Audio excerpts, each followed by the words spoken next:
Assalamualaikum warahmatullahi wabarakatuh. Alhamdulillah hamdan katsiran tayyiban mubarakan fih. Hamdan yuwafi ni'amahu wa yukafi mazidah. Nahmadullah nasta'inu wa nastaghfiruh wa nastahdihi wa nastansiruh wa nu'minu bihi wa natawakkalu alayh. Na'udzu billahi min shururi wa min sayyiati a'malina. Man yahdihillahu fala mudilla lahu wa man yudlilhu fala hadiya lahu. Asyhadu an la ilaha illallah wahdahu la syarika lahu. Asyhadu anna Muhammadan 'abduhu wa rasuluhu la nabiyya ba'dahu. Allahumma shalli wa sallim wa barik ala nabiyyina Muhammadin wa alihi wa sahbihi wa man wala. Wa qala Allah wa ta'ala ba'da a'udzu billahi minasy syaithanir rajim. Wa ma ataakumur rasulu fakhudhuhu wa ma nahakum anhu fantahu. Hadirin yang mulia, kita akan bahas sebuah hadis Rasulullah sallallahu alaihi wasallam dalam kitab Sahih Bukhari mengenai penyakit menular.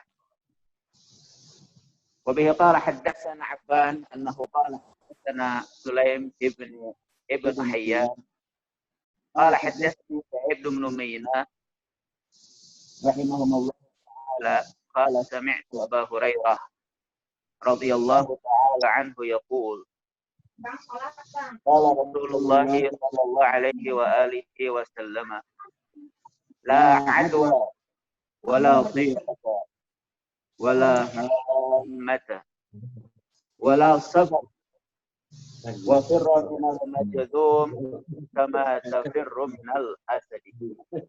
Rawahul Bukhari. Hadis ini diriwayatkan oleh Imam Bukhari dari Affan. Affan meriwayatkan hadis ini dari Sulaim bin Hayyan. Sulaim bin Hayyan meriwayatkan hadis ini dari Sa'id bin Umayyah rahimahullah taala. Dia berkata, aku mendengar Abu Hurairah radhiyallahu anhu berkata, Rasulullah sallallahu alaihi wa alihi wasallam bersabda, la adwa, tidak ada penyakit yang menular.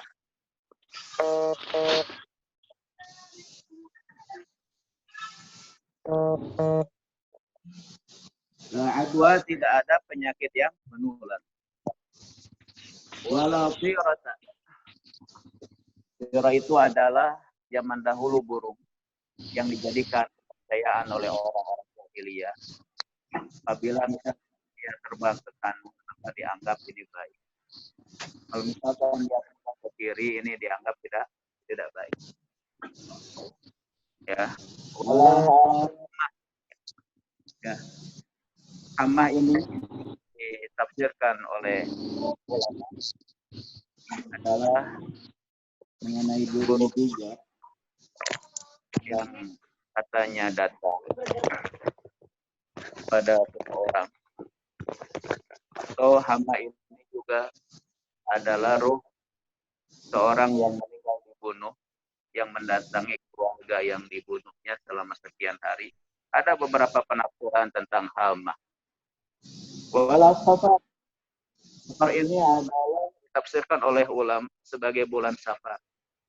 Orang-orang jahiliyah dahulu memahami bulan Safar itu adalah bulan yang penuh dengan musibah dan berbahaya.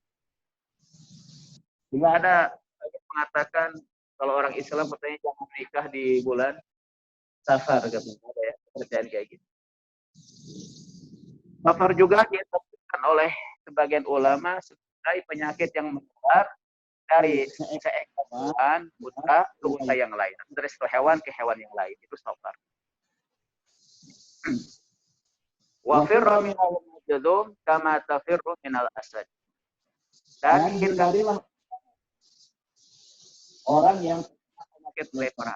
Barulah kamu menghindar dari orang yang terkena penyakit lepra sebagaimana kamu dari menjauhi singa. Hadirin yang dimuliakan Allah Subhanahu wa taala, alim ulama dalam menyikapi hadis ini terbagi kepada beberapa pemahaman, kepada beberapa mazhab.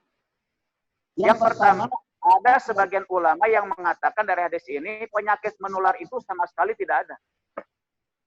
Mau penyakit ringan, mau penyakit menengah, mau penyakit berat, semuanya tidak ada yang bisa menular. Tidak ada sama sekali penularan. Yang bisa menciptakan penularan hanya siapa? Allah. Ini adalah masalah jalan yang ditempuh oleh sebagian ulama mengenai penyakit menular. Kelompok ulama yang kedua mengatakan bahwa justru penyakit ini menular. Adanya penyakit yang menular. Ini adalah kelompok ulama yang kedua. Jadi kelompok ulama yang pertama menafikan sama sekali penularan. Tidak ada penularan sama sekali. Kelompok ulama yang kedua mengatakan isbatul adwa. Karena hadis Nabi tadi. Wa firra minal musudu firaraka minal asad. Dan larilah menjauhi orang yang terkena penyakit lepra sebagaimana kamu lari menjauhi apa? Singa. Ditambah dengan hadis tentang larangan Nabi Shallallahu Alaihi Wasallam kepada orang untuk membawa hewan-hewan ternak yang berupa unta atau apapun yang sehat, jangan sampai bawa disatukan dengan hewan ternak yang ada, yang sakit. Itu diantara contoh. Ini adalah masalah ulama yang kedua yang mengatakan penyakit itu memang menular dalam hadis-hadis yang ada.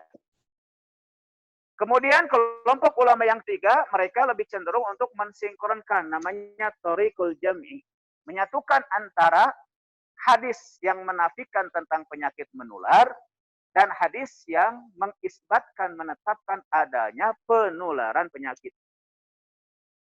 Yang pertama kata alim ulama bahwa la adwa, tidak ada penyakit menular, ini adalah kaitannya dengan tauhid, la ilaha illallah.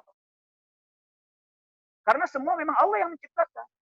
Yang maha mencipta Allah, Allah yang menciptakan langit dan bumi, Allah yang menciptakan apa yang ada di antara langit dan bumi, Allah yang menciptakan kehidupan, kematian, Allah yang menghinakan, memuliakan. Semua Allah. Walillahil khalqu wal amr. Seluruh penciptaan dan seluruh urusan yang ada dalam penciptaan itu semuanya adalah milik Allah. Milik Allah, hadirin yang mulia. Sehingga ulama-ulama yang menyatukan antara hadis penafian tentang penyakit menular dan menetapkan adanya penyakit yang menular mengatakan bahwasanya la adwa kaitannya dengan tauhid la ilaha illallah. Yang maha menyembuhkan adalah Allah. Fa idza maridtu fa huwa yashfi. Apabila aku sakit, hanya Allah yang bisa menyembuhkan. Menyembuhkanku. Sekarang pertanyaannya adalah, kalau memang Allah maha menyembuhkan, kalau gitu nggak perlu dong kita berobat ke dokter. Kalau begitu. Sedangkan dalam hadis-hadis Nabi ada anjuran untuk berobat. Dalam hadis Bukhari, inna fil habbati sauda syifa min kulli da illa sam. Sungguhnya dalam habbah sauda, jintan hitam itu ada apa? Asyifa. Apa itu asyifa? Penyembuhan dari segala macam penyakit kecuali kematian. Maka Nabi menganjurkan kita untuk berbekam, minum habbah sauda. Dalam Al-Quran juga kita diterangkan tentang madu. Iya, bilang iya tahu sama Mia. Hadirin yang mulia, maka ketika bicara tentang la adwa, tidak ada penyakit menular, maksudnya adalah penyakit itu dengan sendirinya, kata alim ulama, tidak bisa menularkan. Karena yang menciptakan penyakit adalah Allah, dan yang menciptakan penularan dalam penyakit adalah siapa? Allah. La ilaha illallah. Sehingga, kata alim ulama yang memilih metode yang ketiga, yaitu menyatukan antara tiadanya penularan dan adanya penularan, mereka mengatakan nafyu adalah peniadaan ini adalah kaitannya dengan tauhid. Hanya Allah. Walillahil khalqu wal amr. Seperti Allah khairur raziqin, ar-raziq wallah, yang maha memberikan rezeki adalah Allah, maka Allah kasih jalan untuk kita sampai ke arah rezeki tersebut. Wa ja'alna an-nahara Ma'asya.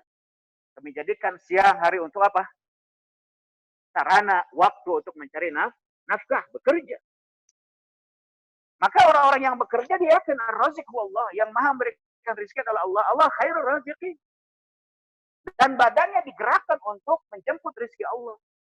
Dengan cara bertani, beternak, ada yang bekerja sebagai pegawai negeri, pegawai swasta, sebagai tukang, sebagai laden, sebagai pedagang, dan lain-lain. Sambil meyakini ar-razik Allah. Maka kata alim ulama, la adwa ini adalah apa maksudnya? Penyakit itu dengan sendirinya tidak bisa menularkan. Yang bisa menularkan hanya Allah. Itu. Ya. Sedangkan, wa firra minal majzum, firaraka minal asad. Dan larilah kamu menghindari orang yang terkena lepra, sebagaimana kamu lari menghindari atau menjauhi asad. Ini kaitannya adalah dengan sifat kehati-hatian. Sifat kehati-hatian. Karena syariah adalah datang sebagai rahmatan lil alamin. Syariah datang untuk apa? Aslim keselamatan. Syariah datang untuk menawarkan kepada kita al-afwa wal-afi wal-mu'afa, keselamatan, kesehatan.